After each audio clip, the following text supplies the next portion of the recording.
नमस्कार। हमारे चैनल में आपका स्वागत है। मैं हूं रामचंद्र मौर्य। साथियों, गुजरात में खेला हो गया, अप्रत्याशित रूप से खेला। गुजरात चुनाव में मुद्दों का कोई महत्व नहीं। गुजरात चुनाव में जनता की समस्याओं का कोई महत्व नहीं। गुजरात चुनाव में महंगाई का कोई महत्व नहीं। गुजरात चुनाव में मोरबी हादसा में हुई 135 से अधिक मौतों का कोई महत्व नहीं। जहरीली शराब से चुनाव के थोड़े समय पहले जहरीली शराब से 75 से अधिक हुई मौतों का कोई महत्व नहीं। 12 से अधिक बार परीक्षाओं के पेपर लीक होने का कोई महत्व नहीं। महंगाई जो आसमान छू रही है, जिससे पूरे देश में हाहाकार मचा हुआ है, उसका भी कोई महत्व नहीं। यहां तक कि गुजरात में गरीबी लगभग 50% लोगों में व्याप्त है। उन्हें रोटी, कपड़ा और मकान मुहैया नहीं है, इसका भी कोई महत्व नहीं। कोरोना से हुई लाखों मौतों का और चरमराए हुए हेल्थ इंफ्रास्ट्रक्चर का कोई महत्व नहीं। अडानी के बंदरगाह से नशे की कई करोड़ की खेपें कई बार पकड़ी जाती हैं, इसका भी कोई महत्व नहीं। आदिवासी इलाके में जमीनें छीनी जा रही हैं और उन जमीनों को कारपोरेट को सौंपा जा रहा है, इसका भी कोई महत्व नहीं। जमीनी मुद्दों से इस इलेक्शन का कोई मतलब नहीं। मतलब किस बात से है और क्यों भारतीय जनता पार्टी को इतनी बड़ी जीत मिली? पिछले साल 2017 के चुनाव में 99 सीटें पाने वाली भारतीय जनता पार्टी ने आज 156 सीटों पर परचम लहराया और यह अप्रत्याशित आंकड़ा आजादी के बाद से लेकर के अब तक का सबसे बड़ा रिकॉर्ड है और इस रिकॉर्ड को प्रधानमंत्री नरेंद्र मोदी ने तोड़ा है।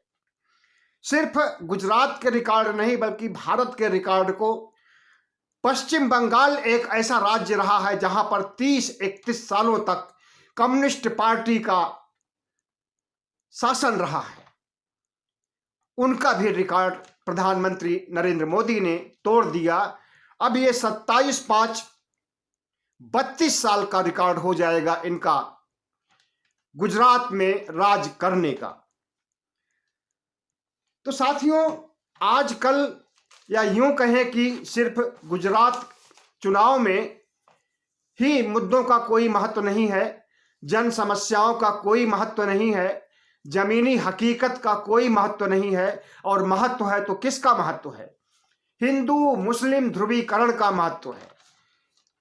मुसलमानों को इस देश में दोयम दर्जे का इंसान समझा जाना और चुनाव के पहले बिल्किस बानो के कांड करवाना और बिल्किस बानो कांड के दोषियों को महिमा मंडित करना, फूल माला पहनाना, उन्हें उपहार देना, उन्हें मिठाई खिलाना और जेल से मुक्त कराना, और इनके काम आया है 2000 के दंगों की याद दिलाना कि 2000 के दंगों में मैंने सबक सिखा दिया और अब कभी भी यहां पर हिंदू मुस्लिम दंगे नहीं होंगे, मुसलमान सिर नहीं उठा सकेंगे। कोई और नहीं बल्कि अमित शाह ने इस बात को गुजरात चुनाव के दौरान कहा था। 2002 में हिंदू मुस्लिम दंगा हुआ था जिसमें 2000 से अधिक मुस्लिम मारे गए थे, और उस खौफ को पैदा करने के लिए और हिंदू मुस्लिम ध्रुवीकरण करने के लिए अमित शाह ने जो दांव खेला था वो सही निशाने पर जा पड़ा और पूरा का पूरा हिंदू कुनबा एक हो गया। गुजरात में 10% मुसलमानों का वोट है, 10% मुसलमान हैं, 90% में हिंदू हैं। और इन 90% हिंदुओं में अधिकांश लोगों ने भारतीय जनता पार्टी को वोट दिया। उन्हें महंगाई और मुद्दों से, उन्हें जन समस्याओं से, उन्हें पेपर लीक होने से, जहरीली शराब से हुई मौतों से, मोरबी हादसे से कोई मतलब नहीं। एक समान नागरिक संहिता ने भी काम किया।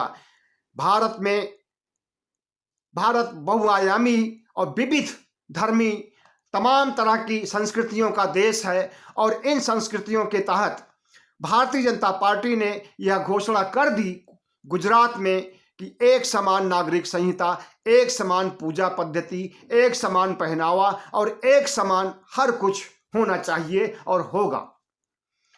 इससे हिंदू वोट इनकी तरफ पूरा का पूरा केंद्रित हो गया और मुस्लिम वोट भारतीय जनता पार्टी को तो नहीं मिल पाया, लेकिन कांग्रेस और आम आदमी पार्टी और ओवैसी की पार्टी में बंट गया। इस तरह से अगर देखा जाए तो कांग्रेस की हार के लिए सबसे बड़ा कारण अरविंद केजरीवाल की आम आदमी पार्टी है, जो कि न तो खुद सीटें जीत पाई है और न कांग्रेस पार्टी को जीतने दी है। ऐसे में गुजराती अस्मिता का भी मुद्दा छाया रहा और कांग्रेस के एक नेता ने उनकी अस्मिता पर सवाल उठाया और प्रधानमंत्री को औकात बताने की बात कह दी थी। इस चीज को भारतीय जनता पार्टी ने लपक लिया और औकात बताने की भावुक अपील किसी और ने नहीं बल्कि प्रधानमंत्री नरेंद्र मोदी ने किया।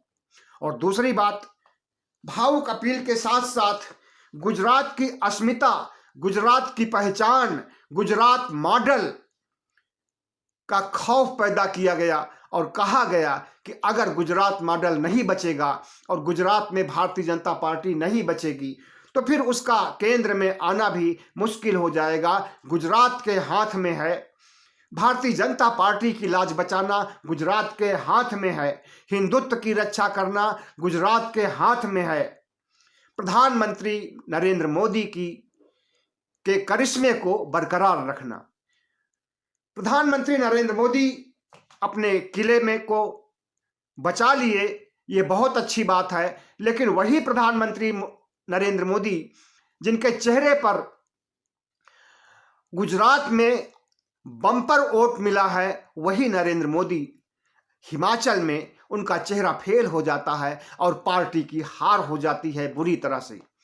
कुल 68 सीटें हैं हिमाचल में, जिसमें से 40 सीटों पर कांग्रेस जीत चुकी है और 25 सीटों पर भारतीय जनता पार्टी। तो जाहिर है कि हिमाचल एक ऐसा राज्य है जहां पर कि हर विधानसभा चुनाव में पार्टी को बदल दिया जाता है, सरकार को बदल दिया जाता है। तो इस बार भी उसने बदलने का मन बना लिया था पहले से। और दूसरी बात, वहां पर एंटी इनकम्बेंसी और जो जनता की समस्याएं थी ये मायने रखी हैं। वो गुजरात मॉडल नहीं है, हिमाचल कोई मॉडल नहीं होता है। इसलिए गुजरात के चुनाव से हिमाचल के चुनाव की तुलना करना गलत होगा। और दूसरी चीज, गुजरात शिक्षा के मामले में बहुत पीछे है और हिमाचल प्रदेश शिक्षा के मामले में केरल के बाद है। केरल पहले नंबर पर है और हिमाचल प्रदेश दूसरे नंबर पर है शिक्षा के मामले। तो जहां के लोग शिक्षित होंगे वे निश्चित रूप से अपने अधिकारों की मांग करेंगे, जन समस्याओं को उठाएंगे और अगर जन समस्याओं का निदान नहीं हुआ और एंटी इनकम्बेंसी बढ़ गई है तो उसी के आधार पर वोट देंगे और हिमाचल के लोगों ने वही किया है। लेकिन जिस तरह से प्रधानमंत्री नरेंद्र मोदी को, भारतीय जनता पार्टी को मीडिया के द्वारा महिमा मंडित किया जा रहा है और विश्व की सबसे बड़ी पार्टी को विश्व का सबसे बड़ा तमगा दिया जा रहा है जीत का, और जिस तरह से दूसरी जगह हुए चुनावों को नजरअंदाज किया जा रहा है, यह भी एक दुर्भाग्यपूर्ण बात कही जा सकती है। आपको मालूम होना चाहिए कि गुजरात और हिमाचल चुनाव के साथ साथ दिल्ली में भी एमसीडी का चुनाव हुआ था। जिसमें भारतीय जनता पार्टी को हार का सामना देखना पड़ा। यहाँ अगर गुजरात में प्रधानमंत्री नरेंद्र मोदी के चेहरे पर वोट मिलता है तो दिल्ली में क्यों नहीं मिला, हिमाचल में क्यों नहीं मिला, और उत्तर प्रदेश के मैनपुरी लोकसभा सीट पर, जो कि मुलायम सिंह यादव के मरने से खाली हुई थी सीट, उस पर 2,88,461 वोटों से मुलायम सिंह यादव की बहू डिंपल यादव चुनाव जीत जाती है। इसका जिक्र कहीं नहीं है। खतौली में राष्ट्रीय लोकदल का प्रत्याशी विधानसभा चुनाव जीत लेता है और उस पर, खतौली सीट पर भारतीय जनता पार्टी के विक्रम सिंह सैनी की ये सीट है, जिन्हें की अदालत ने कटघरे में खड़ा किया और उनकी ये सदस्यता वहां से चली गई थी, विधानसभा सीट उनकी छिन गई थी। इसका जिक्र भी ये लोग नहीं कर रहे हैं। यहां पर बुरी तरह से हार हुई है। उड़ीसा के विधानसभा सीट पर उनकी हार हुई है, भारतीय जनता पार्टी की बुरी तरह से हार हुई है, उसका भी जिक्र कहीं नहीं सुनने को मिल रहा है। और इतना ही नहीं, छत्तीसगढ़ में भी भारतीय जनता पार्टी की हार हुई है, विधानसभा सीट पर कांग्रेस की जीत हुई है, इसका भी कहीं चर्चा नहीं। अगर प्रधानमंत्री नरेंद्र मोदी का कद इतना बड़ा है, अगर प्रधानमंत्री नरेंद्र मोदी का करिश्मा पहले से ज्यादा शक्तिशाली हो गया है गुजरात में, तो बाकी जगहों के चुनाव पर उन्हें क्यों नहीं वोटना। तो जाहिर है कि गुजरात चुनाव, गुजरात मॉडल और गुजरात जो कि हिंदुत्व की प्रयोगशाला है, इसे बनाए रखने के लिए प्रधानमंत्री नरेंद्र मोदी, अमित शाह और उनकी पूरी भगवा ब्रिगेड आरएसएस ने मिलकर के जिस तरह से प्लानिंग की थी, उस प्लानिंग के तहत तो इन्हें सीटें मिली हैं जरूर, लेकिन जिस तरह से तमाम चुनाव आयोग के आचार संहिता का उल्लंघन किया गया, प्रधानमंत्री नरेंद्र मोदी जब वोट देने जा रहे थे तो लगभग 3 किलोमीटर का इन्होंने रोड शो किया था। अगर यही काम राहुल गांधी गुजरात में किए होते, रोड शो किए होते, या आम आदमी पार्टी के प्रमुख केजरीवाल किए होते, तो तुरंत चुनाव आयोग संज्ञान लेता और कार्रवाई करता। लेकिन प्रधानमंत्री नरेंद्र मोदी के खिलाफ चुनाव आयोग ने कोई भी कार्रवाई नहीं किया। और दूसरे, मशीनरी का इस्तेमाल, सरकारी मशीनरी का इस्तेमाल, वहां के डीएम, एसपी, पुलिस कमिश्नर, इन सब का इस्तेमाल जिस ढंग से किया गया है वह रामपुर की सीट से पता चलता है। रामपुर की सीट विधानसभा की थी, जो कि भारतीय जनता पार्टी ने जीती है, और वहां पर सिर्फ 33% वोट पड़े हैं। जो मुस्लिम वोटर थे उन्हें वोट देने से रोका गया।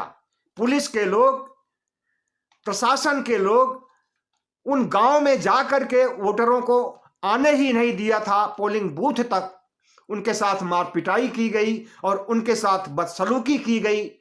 वोटरों को वोट देने आने ही नहीं दिया गया। और यह मामला सिर्फ स्थानीय स्तर पर नहीं है, बल्कि यह मामला सुप्रीम कोर्ट पहुंच चुका है। हो सकता है कि रामपुर में जो इन्होंने जीत हासिल की है उस पर सुप्रीम कोर्ट रोक भी लगा दे, क्योंकि मारपिटाई का जो वीडियो बनाया गया है और वोट न देने के लिए जो वीडियो बनाया गया है, जो प्रूफ इकट्ठा किया गया है, जो सबूत है, वो चिल्ला चिल्ला करके बोल रहे हैं कि यहां पर गुंडागर्दी हुई है रामपुर में और लोगों को वोट नहीं देने दिया गया है, जो कि लोकतंत्र के खिलाफ एक बहुत बड़ी साजिश है, बहुत बड़ा षड्यंत्र है, जिसे कि भारतीय जनता पार्टी ने आजमाया है।